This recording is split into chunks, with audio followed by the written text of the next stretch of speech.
aí, galera do canal Oi Oi Oi, estou aqui para mais um vídeo do canal. E antes de falar sobre o assunto de hoje, eu vou pedir para você se inscrever neste canal, curtir, dar like e dislike, tá? E deixar comentários nos vídeos do canal. Deixa comentário, tá, gente? Isso é importante para a relevância do canal.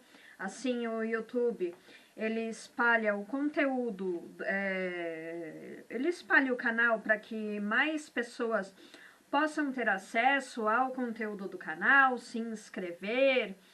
E quando você for se inscrever no canal, ativa o sininho de notificações. Assim, todo vídeo novo que for postado aqui no canal, você vai ser notificado os novos vídeos que saem, tá? Aqui eu posto vídeos todo sábado, 3h30 da tarde. Agora estamos no horário de verão e vai ser às 3h30 da tarde daqui, então vai dar uma diferença agora de 5 horas aí pro Brasil.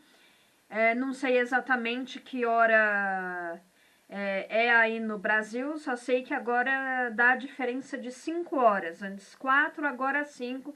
Você sabia que relógio também fala? Acredite se quiser, escute só. 3h11. Porque aqui entramos no horário de verão e fica até outubro, o horário de verão daqui. Bom, e temos também o perfil do canal no Instagram, @canal Oi Oi Oi. Entra lá também, que lá eu aviso também, toda vez que tem vídeo novo, no sábado mesmo, eu aviso pelo perfil do canal Oi Oi Oi, o vídeo novo que vai ao ar às 3h30 da tarde, tá bom, gente? E é isso daí. Bom, hoje, falando mais uma vez de relatos da vida real. É a verdade, não minto. Tá aqui. Eu vou falar de um relato da vida real que eu vi acontecer quando eu era criança. E vamos falar das relações de trabalho no Brasil. Principalmente as relações de trabalho no que se diz a respeito do trabalho doméstico, no trabalho doméstico e no trabalho de faxina. Limpa, limpa, limpa, limpa tudo. Tá, gente? Muita gente sabe que o trabalho doméstico e esse trabalho de faxina, ele ainda é bem precarizado no Brasil.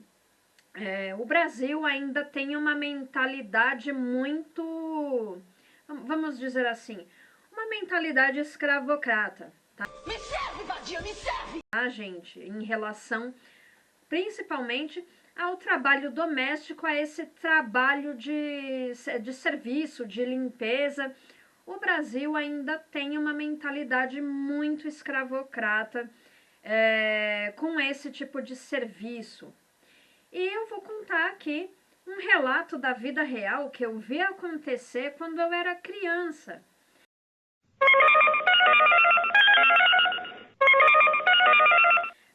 Com uma parente nossa que já faleceu, já faz um tempo aí que ela faleceu, em meados dos anos 2000, que ela veio a falecer. E vou contar o que acontecia com ela, essas relações trabalhistas que ela teve ao longo da vida dela, até ela aposentar. Então, vou falar aqui as relações trabalhistas dessa parente nossa. Bom, gente, pois a história que eu vou contar aqui é uma parente dos meus pais. O pai dela provavelmente era primo do meu avô por parte de mãe, alguma coisa assim. E ela, na juventude, foi parar em Niterói.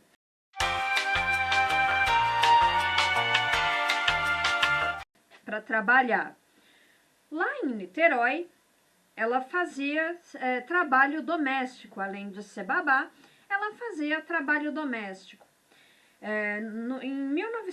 Foi em 1986, a gente foi lá na casa, a convite dos patrões dessa parente, a gente foi lá na casa, passar uma semana de férias lá em Niterói. Esses patrões dessa parente, eles eram conhecidos dos meus avós por parte de pai, alguma coisa com padre, comadre, porque os meus avós por parte de pai, eles conheciam muitas pessoas, tinham contato com muitas pessoas lá da cidade, onde eles nasceram e ficaram até a juventude, lá no interior de Pernambuco. Minha família é dessa região aí, do interior de Pernambuco, divisa com Alagoas. E, muito bem, nós fomos passar uma semana lá em Niterói, na casa dessas pessoas, e essa parente trabalhava para essas pessoas aí, conhecidos dos meus avós por parte de pai. Ficamos lá. Ela morava num quartinho lá, um quartinho com banheiro anexo. Ficamos lá e quando de repente a gente já estava para voltar, ela veio com a gente. A patroa, esse pessoal que era amigo dos meus avós, eles decidiram dar para ela uns 15 dias de férias aí. Ela veio com a gente de volta para São Paulo, né? E ela ficou um tempo lá, esses 15 dias ela ficou lá em São Paulo, mas ela estava com muitos problemas de saúde. Ela tinha, pelo que parece, asma e bronquite junto. Ela tinha muito comprometimento, assim, com a saúde por causa da asma e da bronquite. Aí minha mãe chegou a perguntar para ela se ela fazia tratamento e tal. Ela falou, algumas vezes eu fui em médicos, outras vezes não, só ficava de repouso. Mas assim, o que estava por trás dessa bronquite asmática dessa parente? Bom, naquela época não existia o SUS, tá?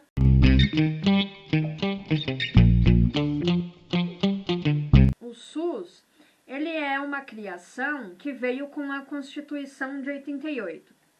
Então, a saúde, ela não era universal. Não era todo mundo que ficasse doente no Brasil que podia se utilizar de hospital público, inclusive, tá? Não era todo mundo que poderia se utilizar de hospital público. Naquela época, antes da Constituição de 88, quem se utilizava de hospitais públicos eram pessoas que contribuíam para a Previdência, tá? Pessoas que contribuíam para a Previdência, pessoas que tinham carteira assinada, elas podiam utilizar hospitais públicos. E, aparentemente, pelo que tudo parece, essa nossa parente, ela não tinha carteira assinada nessa casa, ela nunca teve carteira assinada nessa casa. Eu não aceito! Então, ela, quando podia recorrer a um médico particular, ela recorria. Quando ela não podia, ela ficava a maioria das vezes que ela não podia recorrer a um médico particular, ela ficava doente. Ela ficava doente e não tinha como recorrer a um tratamento no hospital público na época, porque nessa época aí do sistema INAMPS, só quem tinha acesso à saúde pública era quem contribuía para a Previdência, e tudo indicava que nessa época essa nossa parente não tinha como contribuir para a Previdência. Por quê? Porque ela não tinha carteira assinada, ela não tinha registro em carteira. Inferno! Ela trabalhou, então, parte da vida dela sem ter registro em carteira, um serviço doméstico, apenas com a palavra lá, um acordo que os patrões pagavam ela mensalmente. Aí, quando ela começou a ficar muito doente, e decidiram, então, que a solução seria ela ir embora de lá. Mas como fazer ela ir embora de lá? A solução veio com a gente foi para lá, então os patrões dela deram férias para ela de 15 dias e ela veio com a gente para São Paulo. Mas eles não contavam que ela estava a fim de voltar para Niterói, porque lá em Niterói ela tinha uma irmã que já trabalhava, ela tinha uma irmã que trabalhava para a irmã do patrão, que morava lá. Essa pessoa, irmã desse patrão da nossa parente, eu não tô dando nomes aqui, tá, gente?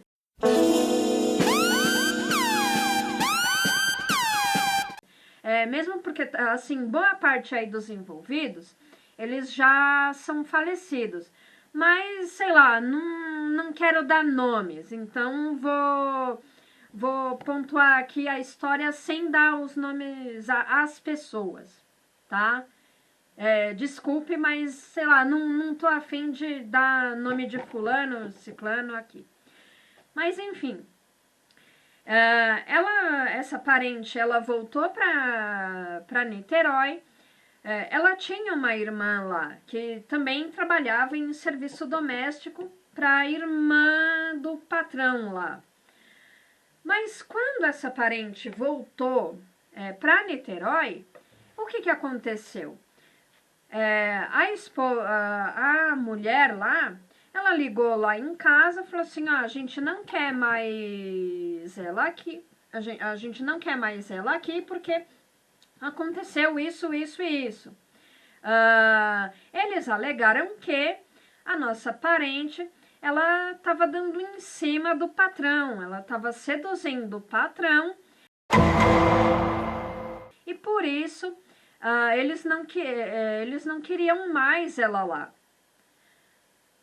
E aí minha mãe falou assim, o que você vai fazer? É melhor você voltar e ficar aqui, não tem o que fazer. Se eles não te querem mais lá, e eu acredito em você, que você não deu em cima do seu patrão e tal, porque a desculpa utilizada para eles se livrarem dela foi porque ela estava dando em cima do patrão e no fim não foi nada disso.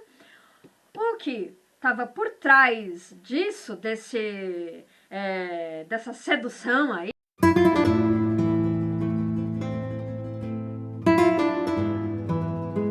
que ela seduziu o patrão, o que estava por trás disso, porque ela estava constantemente doente, ela tinha bronquite e tinha asma, então eles não queriam pagar despesa médica para ela e eles mantinham ela em serviço doméstico sem registro. Então, para se livrar dela, inventaram essa história aí de que ela estava seduzindo o patrão.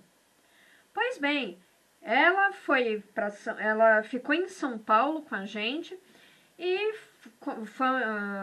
voltou a procurar emprego em São Paulo, para se estabelecer em São Paulo e tal.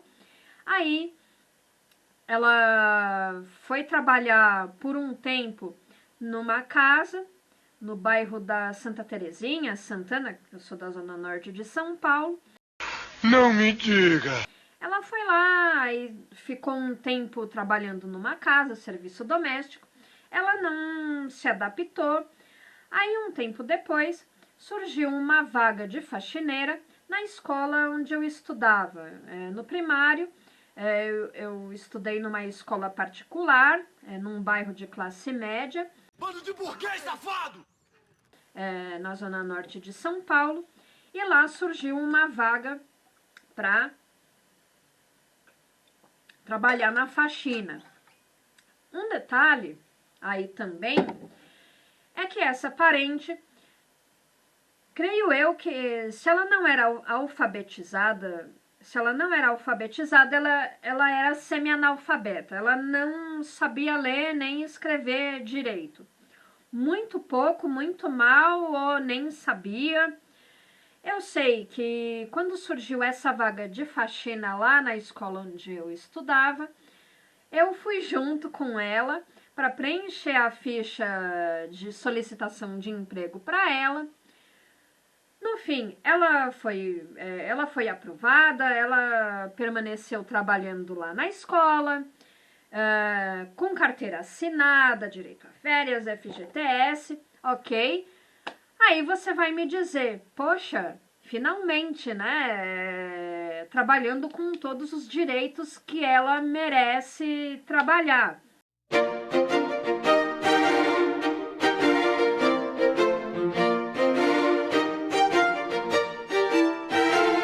Ok, ela trabalhava com todos os direitos de um trabalhador, com CLT, carteira, FGTS, férias. Porém, mesmo ela trabalhando registrada, tá? Ela não deixou de ser explorada.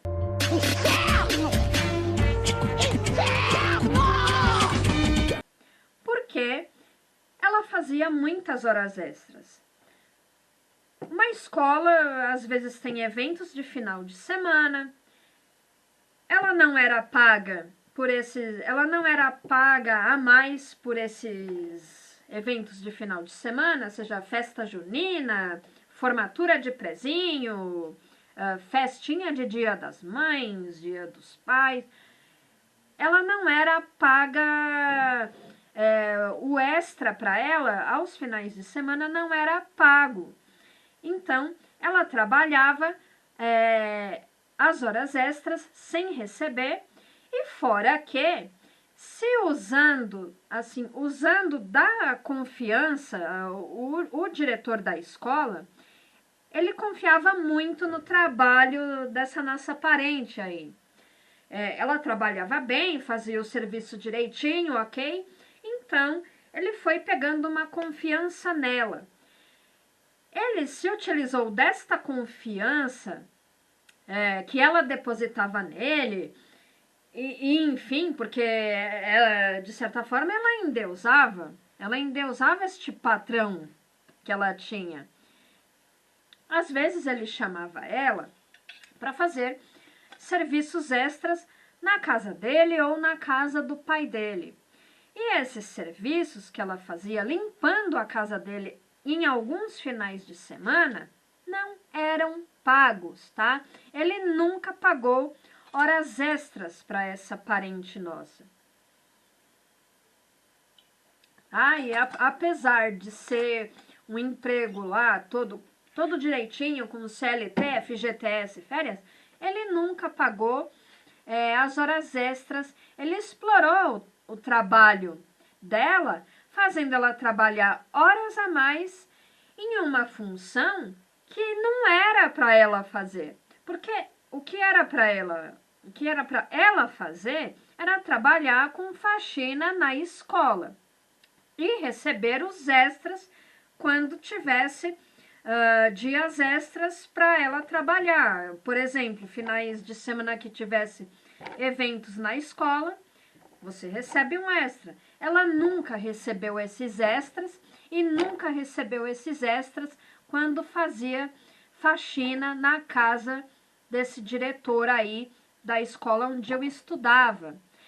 E ainda, gente, pro final, quando ela foi se aposentar, ele pegou e pediu uma parte da aposentadoria dela. O cara lá, o diretor da escola onde eu estudava, ele pediu parte da aposentadoria dela.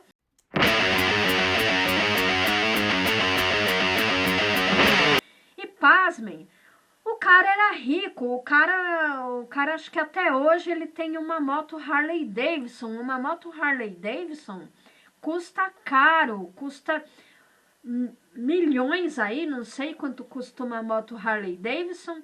É moto que você acha para vender só em concessionária da Avenida Europa, porque é uma moto de marca famosa, uma moto muito cara. E ele teve a coragem de pedir para ela, logo quando ela se aposentou, ele pediu para ela parte da aposentadoria dela, uma assalariada. Uma assalariada. Ele pediu parte da aposentadoria dela. Uma canalice, uma sem vergonhice por parte dele. Você é safado, pilantra 71, vagabundo. Ele se aproveitou dela até a última gota. Ele se aproveitou da força de trabalho dela até a última gota, até ela se aposentar. E ela via esse patrão como um herói dela. Por que ela via esse patrão como um herói dela? Porque ele deu dignidade para ela, pondo a carteira dela para assinar. Foi a primeira vez na vida dela que ela pôs, assim, que ela teve uma carteira assinada, teve os direitos trabalhistas dela. E vocês vejam como isso é perigoso, como isso seduz a mente da pessoa. Porque ela gostava dele, ela idolatrava ele por causa disso, porque ele deu essa dignidade para ela e ela continuou sendo explorada, mas ela não percebia isso. Ela não tinha como perceber isso, porque era muito fácil ele pegar, ele elogiava ela. Nossa, você faz um trabalho muito bom, você vai lá na minha casa, você pode ir lá para dar uma limpadinha lá na minha casa? Você pode ir lá na casa do meu pai para dar uma limpadinha na casa do meu pai? E sem receber nada mais por isso. Então, é muito injusto o que acontece nas relações trabalhistas no Brasil em relação ao trabalho doméstico, muito em relação ao trabalho doméstico. Ou você tem trabalhos em que você trabalha de uma maneira de semi-escravidão, análoga à escravidão, como foi o caso lá da mulher lá da casa abandonada, que ela manteve uma empregada nos Estados Unidos em condições análogas à escravidão, e com outras pessoas, casos de outras empregadas do serviço doméstico que são mantidas em condições análogas à escravidão, e ainda os patrões, eles se utilizam, os patrões, eles se utilizam da ideia de que, mas ela é da família, ela é da família. Não é da família, gente, não é. Você tá lá, você tá prestando um serviço. Se você tá prestando um serviço para alguém, você tem que ter os direitos de um trabalhador que está prestando serviço.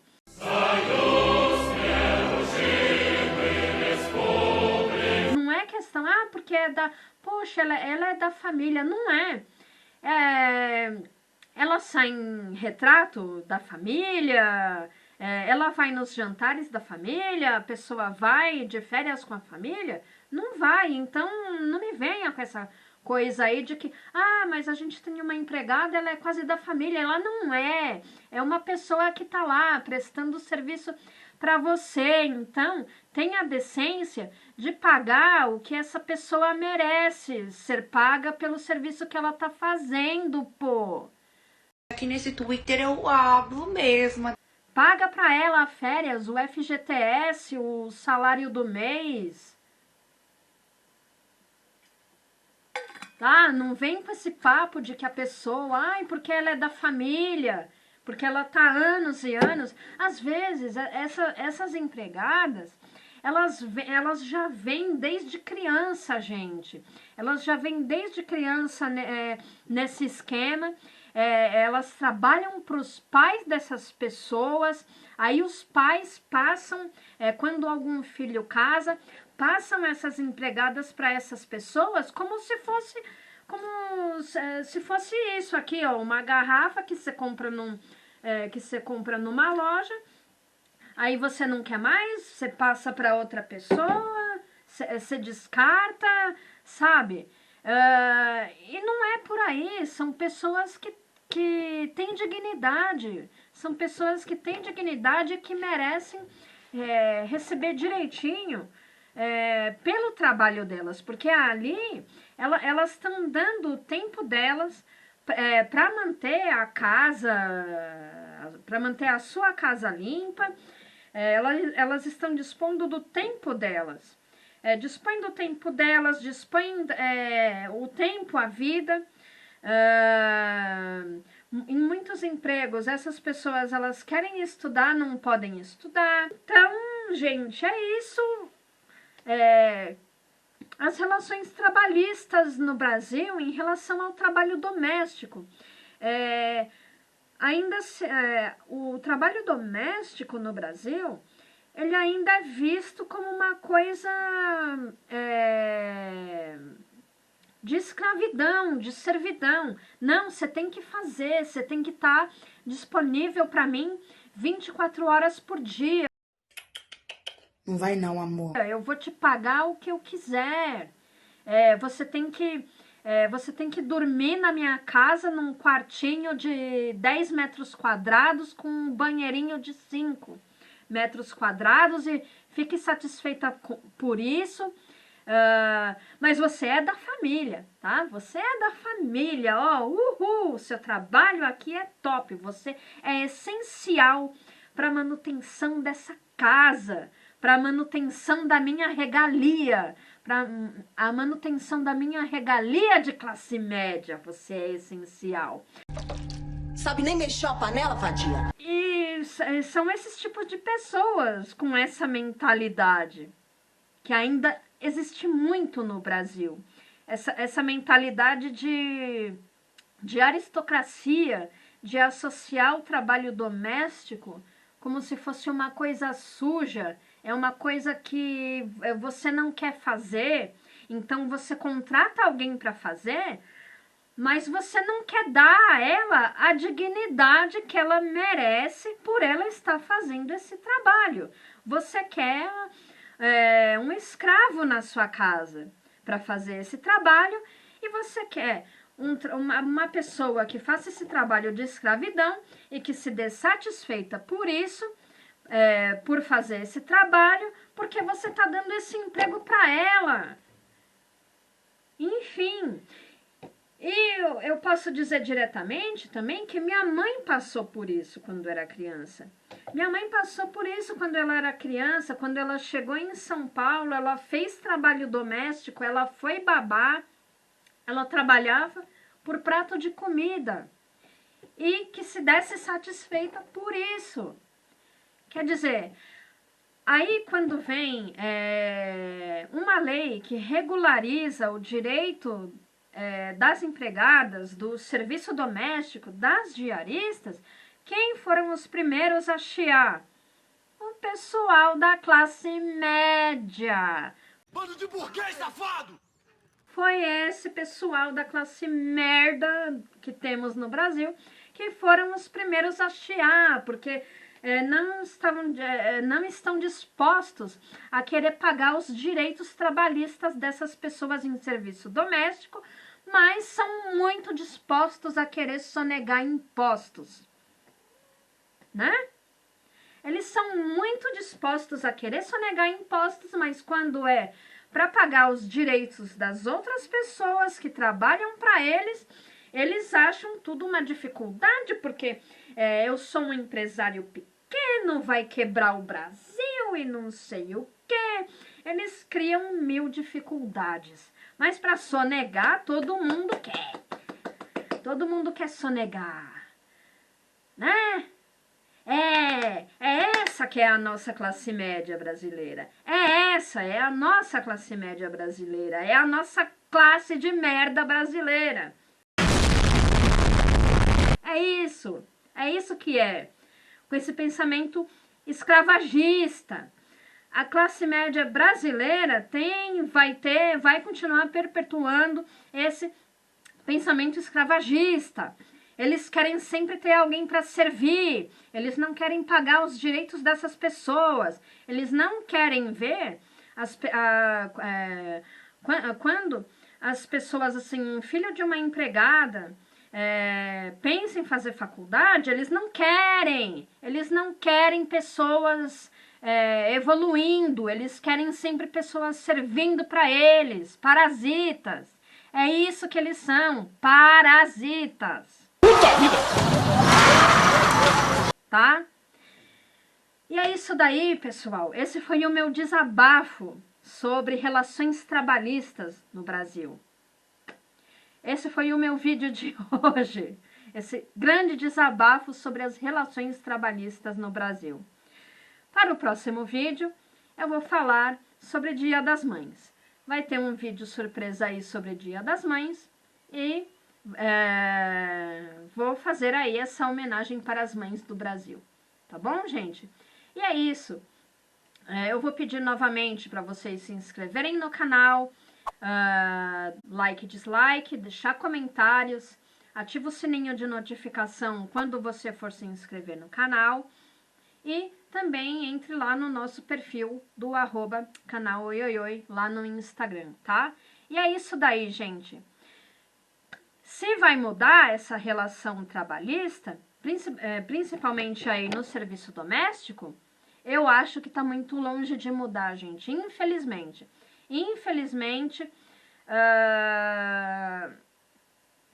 não sei se isso vai mudar um dia no Brasil. Gostaria, mas eu acho que é difícil, porque a nossa classe média, ela pensa que ela tá perto lá dos bilionários. Eles se acham que estão perto lá dos bilionários, mas eles estão muito mais perto dos pobres do que dos milionários, mas eles acham que eles estão lá perto dos milionários, né? Enfim, é isso daí. Um beijo pra vocês.